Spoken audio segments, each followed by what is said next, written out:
wọ́n gbé wọn lọ ilé ẹjọ́ lónìí o. Àwọn wo ni àwọn afurasí mẹ́fà tí wọ́n sọ pé wọ́n lọ́wọ́ nínú ìdìtẹ̀gbàjọba eléyìí tó wáyé ní nǹkan bíi oṣù mélòó kan sẹ́yìn báyìí tí wọ́n ní wọ́n fẹ́ yọ Ààrẹ Bọ́lá Ahmed Tinubu.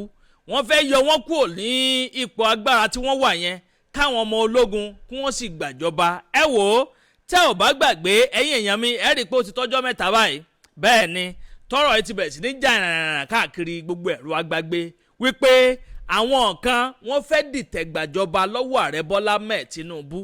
Bó tilẹ̀ jẹ́ pé wọ́n gbìyànjú ẹ̀ láti dọwọ́ bu ọ̀rọ̀ yẹn láti ṣe ń bò ń kẹ́lẹ́ káwọn ayé má gbọ́ wípé àwọn kan fẹ́ dìtẹ̀gbàjọba, àmọ́ wọn ò rí kíní yẹn control mọ́ torí pé kíni wọ́n dọwọ́ bò àkàrà ti padà tú sépo. Àwọn Daily Times wọ́n kọ́ gbọ́rọ̀ yẹn jáde ńgbà yẹn, bó tilẹ̀ jẹ́ pé a lot of people ń criticize wọn pé fake news ni, fake report ni, fake information ni, igbá ni àwo ni ìkòkò bàbá àsásùn. Sahara Reporter náà gbé lákòókò gbà tí mo ń sọ yìí. Ẹ sì mọ Sahara Reporter ọ̀pọ̀lọpọ̀ gbà àwọn èèyàn trust platform yẹn, wọ́n máa ń yiri ẹ̀ wò pé ṣóòótọ́ ní nǹkan tí wọ́n post tó ní wọ́n lè post kan míì gbà míì kó tún padà delete ẹ̀. Ọ̀rọ̀ yẹn fa nǹkan gbà yẹn tó yẹ pé a lot of people kọ́kọ́ believe àwọn ìjọba náà ò sí, wọn ò jáde sọ̀rọ̀ pé nǹkan báyìí ṣẹlẹ̀. Wọ́n kọ́kọ́ deny the fact pé wọ́n ní pé àwọn kan fẹ́ dìtẹ̀gbàjọba. Àkókò gbà yẹn gangan ni wọ́n dá lérò tó tún létò tí wọ́n yọ ọ̀pọ̀lọpọ̀ àwọn ọ̀gá àwọn ọmọ ológun, chief of defence, onírúurú àwọn tó jẹ́ leaders ní military yẹn ni wọ́n yọ wọ́n pààrọ̀ gbogbo wọn ni torí wọ́n ti fura sí wọn. Ẹ̀yin èèyàn, àwọn atiláwí yìí wọ́n kó wọn lọ sílé ẹjọ́ lónìí. Ilé ẹjọ́ Federal High Court tí ń bẹ nílùú Àbújá, wọ́n lọ fojú winá òfin bẹ́ẹ̀ o. Tẹ́ ò bá gbàgbé, ẹ rí i pé Attorney General of Federation ó ti kọ́kọ́ sọ ṣáájú àkókò yìí wípé adájọ́ àgbà èyàn Justice Joy Abdulmalik pòun ló máa handle case yẹn. Bẹ́ẹ̀ sì ni ẹ wò ẹ̀sùn 13 ọ̀tọ̀ọ̀tọ̀ ni wọ́n kà sáwọn atiláwí lẹ́sẹ̀ lónìí. 13 count charges àwọn lẹ́ ń wò tí wọ́n ń wọlé yẹn o. Wọ́n ń léde wọn àwọn àjọ DSS, ẹ wo bí gbogbo wọn ṣe dúró re tí wọ́n gbébọn dání tí wọ́n ń gáàdì wọn tán. Security yẹn ní agbára sà. Wọ́n bẹ̀rẹ̀ sí ń léde wọn wọnú ilé ẹjọ́ lọ, àmọ́ gbogbo wọn pátá sọ pé àwọn ò jẹ̀bi ẹ̀sùn náà ni o. Àwọn ẹ̀sùn wo ni wọ́n kà sí wọn lẹ́sẹ̀? Àkọ́kọ́ náà wọ́n ní conspiracy to level war against the state. Wọ́n ní wọ́n ń gbìyànjú láti dá họ́wùhọ́wù sílẹ̀ láti gbógun ti orílẹ̀-èdè Nàìjíríà gangan fún alára ẹ̀. Nínú àwọn count charges àwọn ẹ̀sùn 13 tí wọ́n fi kàn wọ́n nìyẹn o. Wọ́n ní treason offence ó wà nínú àwọn ẹ̀sùn tí wọ́n fi kàn wọ́n, money laundry àti terrorism. Ẹ̀yin èèyàn, ọ̀rọ̀ yìí gbẹnu tán ó lékenkà bẹ́ẹ̀ náà ló pàkàṣọ. Tẹ́ ò bá gbàgbé, gómìnà ti ìpínlẹ̀ Bayelsa tẹ́lẹ̀ èyún alàgbà Timi Priscilla òun náà ń bẹ lára wọn o.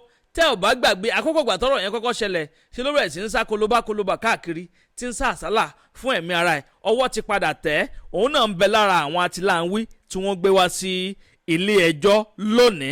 Nínú àwọn tí wọ́n gbé wá sílé ẹjọ́ lónìí, ẹ máa gbọ́ o, wọ́n ní Major General Mohammed Ibrahim Ghana, ẹ bá ń ṣèyún lẹ́ni, retired naval captain Eramos Ochegobia Victor Odimeji, Inspector Ahmed Ibrahim Sekeri Umoru ó di 3 o, Buka Kashim Goni ó di 4 báwọn o, Shenka and Abdulkadir Sani ó di 5 pẹ̀lú former Minister of the State for Petroleum Resources Timi Priscilla ó ní former minister nígbà ayé ààrẹ Muhammadu Buhari. Bẹ́ẹ̀ sì ni ó ti ṣe gómìnà nípínlẹ̀ Bayelsa rí. Former governor of Bayelsa State ni alàgbà yẹn Timi Priscilla, who is also listed in the charge sheet, remain at large.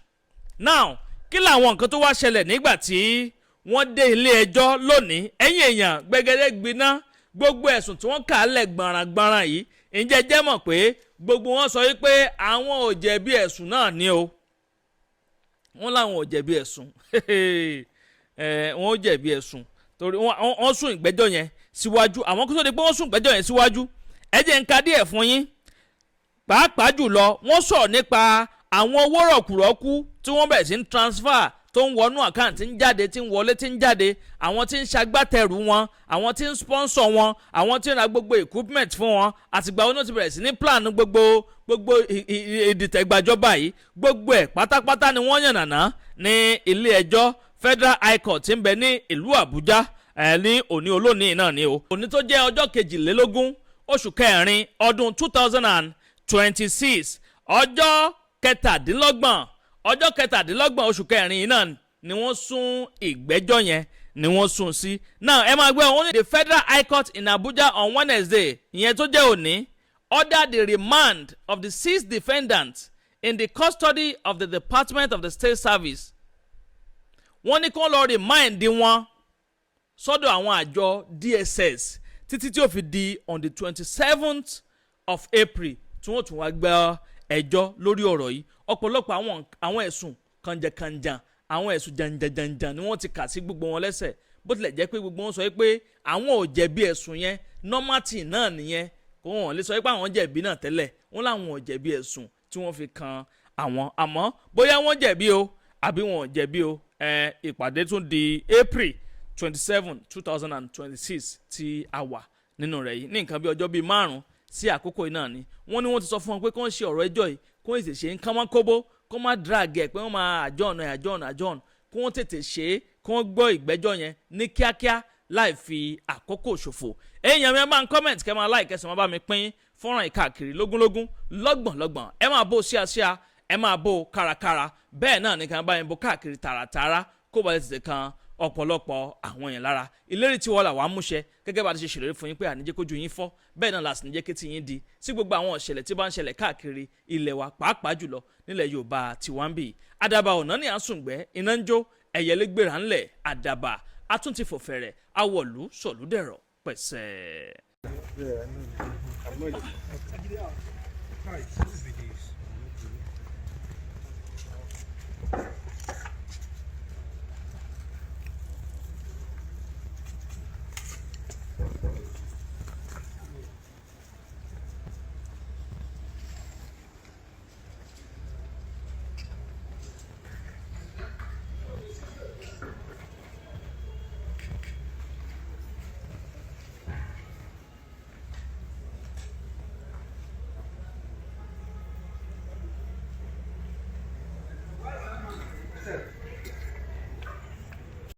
Agbe ní gbére pàdé olókun, àdùkò ní gbére pàdé ọlọ́ṣà, òdìdẹrẹ́ ní gbére pàdé wọn lóde ìwò. Fún ìwọ ọmọkùnrin tí nǹkan rẹ̀ ò ṣe déédé, ìwọ ọmọkùnrin tí ṣàyàwó rẹ̀ ó ṣẹ̀ṣẹ̀ mọ gbọ́ jìgìjìgì lára lójú lọ mú kára rẹ̀ ó tó le, ìwọ ọmọkùnrin tó ń retí ọmọ bíbí, ìwọ ọmọkùnrin tó fẹ́ ṣe nǹkan tó dáa láyé pẹ̀lú aya rẹ̀ tí ìfàyàlòyà tí ó fi di nǹkan tó dáa, ìwọ tásítọ̀ rẹ̀ ń sàn tí ò kí tó láti dọmọ, ìwọ ọkùnrin tára rẹ̀ ò le, ìwọ ọkùnrin ṣẹ̀ẹ̀kan dìde, ìwọ ọkùnrin tátàn rẹ̀ ò dúró déédéé, ìwọ ọkùnrin tó ń retí ọmọ, ìwọ ọkùnrin tó ṣẹ̀ṣẹ̀ ṣègbéyàwó.